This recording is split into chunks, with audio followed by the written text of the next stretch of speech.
studio dhe kuptohet që jemi live, sepse të ftuarit tanë e kanë filluar dhe ndeshja sapo ka filluar. Do diskutojmë sot për varfërinë, për një deklarat që ka tronditur shpirtrat e njerëzve. Qa ka ndodhur? Po çpatët, more ju që tronditur. Po ai çpati, po ju çpatët. Gjithë çpatën, super panel si gjithmonë. Albano Zhapaj, Mikiri, dashur i studios Bardazia, ai e di tani si bë debati këtu. Mirë se mbërriten Bardazia. Të pëlqeu më duket. Pa. Sotira Jankulla, një mike vjetër e emisionit Bardaziri, kthehet fuqishëm, ajo i njeh botën e elmeve dhe gjërave që të shërojnë, por ajo di dhe shumë gjëra të tjera që do t'i dëgjoni tani në studio. Faleminderit për ftesën. Mirë se erdhe. Kishte marrë malli për të dy. Po.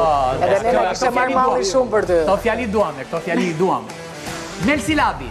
Nuk e di çfarë lidhje ka me labrin, por është jashtëzakonshëm si një lab i mirë, jashtëzakonshëm është që është ai. Mirë se u gjeta. Historian, profesor, arkeolog, gjithë dog është i papar. Unë çmoj, por do ta çmoj dhe Teuta Doçi, e madhe pas një mungese të gjatë. Ajo rikthehet fuqishme në Bardazi, me bukur se kur, me ëmbël se kur, me fuqishme se kur. Ajo debatin Bardazi por t'ju thyer turin t'juve që mendoni se kush është i varfër, meriton të jetë i varfër. Dhe kjo studio është për të lëshuar disa mesazhe të forta sot, sepse jo të gjithë që janë të varfër e meritojnë të jenë të varfër. Apo jo Teut? Këto me sa po kuptoj, kjo që ka një fjali që është nga një njeri shumë i varfër. Jo, kjo është nga një njeri i varfër ku, në xhep apo në varfëria është relative, tani po flasim për varfëri mendore dhe shpirtërore, psikologjike, monetaria është e fundit. Jo, ai ka folur për mos na e bëj spirituale diskutimin tani. Mos na se nuk je pastor njerë. Po jo, materializmi tash, dëgjoj, të katandisemi ta diskutojmë deri në materializëm, do të thonë gjithë shpirtin dhe pasurinë e jetës njerëzore, kjo është të merresh. Po jemi shumë dakord. Të merresh me njerëz të tjerë. Pyetja ime është shumë e thjeshtë, Sodir. Po. Gjithkush mendon se e meriton varfërinë? Jo. Do me thëmë, po t'i futet kësaj teme, ka i shumë për të analizuar, dhe unë mendoj që personalisht, mesazhi që ka dash të japi Ermali në këtë rast, autori në këtë rast, po sepse prej këtij filloi e ka thënë një deklaratë Ermal Mamaqi që kush është 20 vjeç dhe i varfër, meriton të jetë i tillë, e kupton? Po, unë mendoj që ai flasin sikur të janë zotin tokë, e kupton? Po ai parimisht mendoj që ka të drejtë, por sepse ai ka rolin, do ta vazhdoj, domethënë që të më kuptosh, parimisht, sepse ai nuk mendoj që e ka drejt për drejt me varfërinë apo i bëhet shefi që njerëzit janë të varfër. Mendoj që ai është frymëzues. Ai ka rolin e një frymëzuesi dhe unë mendoj që ai është shef ndryshe. Ka rolin apo e ka marrë rolin? Në këtë rast ai është vetë shpallur frymëzues, kështu që ai ka bërë trajnime, mendoj që është trajnuar ndoshta edhe në Amerikë, dhe në Amerikë njerëzit është komplet botë tjetër. E vi nivel tjetër. Jo, nuk ka lidhje. Domethënë nga trajnimet që ai ka bërë nga jashtë, në Amerikë njerëzit janë ndryshe, mendojnë gjëra ndryshe.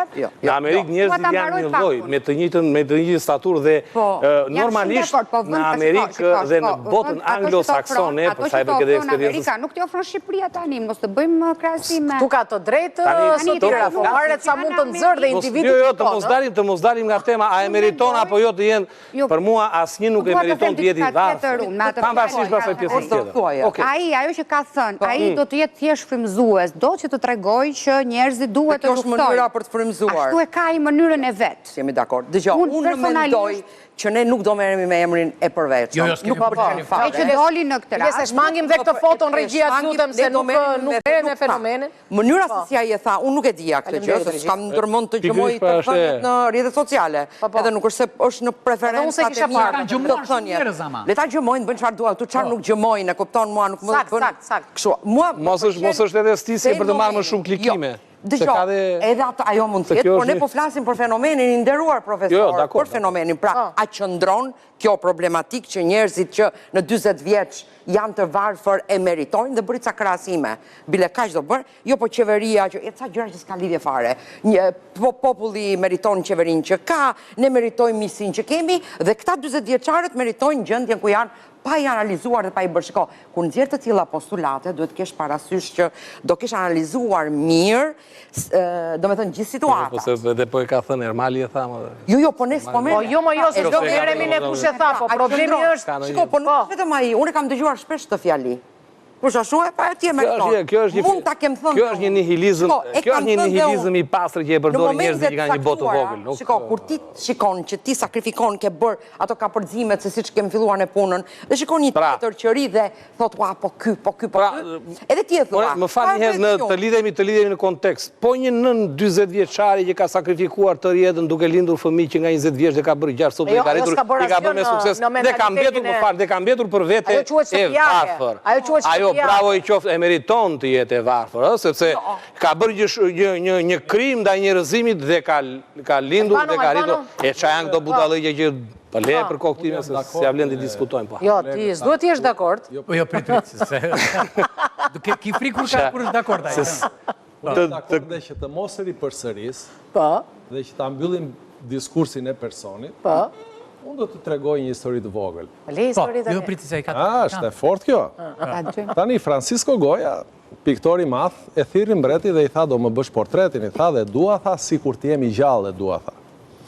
E bëri pjesën e parë dhe për të kujdesur që detajet të dukej tamam si ajo që ne sot i themi 3D, filloni thret me radhë. Të parin thiri këpucarin, i tha, këpucari tha më shpjego pak, i tha këpucët si i kam këtu, tha si i kam mbreti, se ti ja bënit. E filloj këpucari, i tha këtu, tha duhet pak më...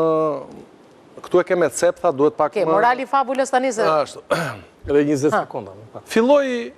Ja shpjegoj të gjitha e bëni dhe duke i këpuca sikur e preke me dorë, duke 3D-ja që i themin e sot. Pastaj kur mbaroj këpucari i tha, shikoj tha, atë kapelen tha, s'ja ke për mirë se nuk e ka ashtu mbreti, tha, e mba pak më drejt. Edhe Francisco Goya i tha, këpuca rritë e këpuca. Ashtu dhe. Do më thënë a i duhet rrike DJ Ligu. Tani... Tani ka njerëz se tani mos ta mendojmë edhe kështu. Është pak më gjerë. Gjëja ajo direkte se jam shumë dakord unë që kur njerëzit mund të kenë halle, mund të kesh një hall familjar, mund të kesh dy prindër të smur dhe ti do duhesh po marr kot shembuj siç more më përpara. Por janë disa njerëz që realisht e meritojnë të jenë të varfër. Ke njerëz që e meritojnë. Janë jetë njerëzore që ndodhin faktikisht. Po patjetër, po ke njerëz që realisht, domethënë po ti futemi analizë, ke njerëz që shikojnë vetëm që sa zgjohen në mëngjes, shikojnë vetëm zi. Që përtojnë të zgjohen nga gjumi, po marë shembull kot, që nuk duan të punojnë, që gjithmonë nuk gjenë kur zgjidhje, po gjenë gjithmonë probleme. Qa do gjëje i nxjerrin një problem, nuk e bëjnë sepse për ata nuk bëhet, nuk mundohen, po patjetër që di raste, patjetër, unë thash ka Kemi atë historinë e Fuat Boçit, Fukaraj dhe Dhia. Mos na tregu prapë historitë ani ta mbaroj unë. Jo, duhet ta. Unë historive këta. Di raste konkrete. E bën një lule pranverën. Unë me njerëz jetoj, në shoqëri njerëzore jetoj, me njerëz punoj. Grup njerëzish. Kështu që ka dhe një grup njerëzish që realisht e meritojnë. As ata nuk e meritojnë të jetojnë të varfër. Ata meritojnë të edukohen, që të mësohet se çfarë është prosperiteti. Për mendimin tim ai atë ka dash të bëj, por shprehu në një mënyrë që njerëzit e kanë. Jam me këgë, unë dëgjoj atë që flet tjetër, unë jam para. Një gjë dhe shprehu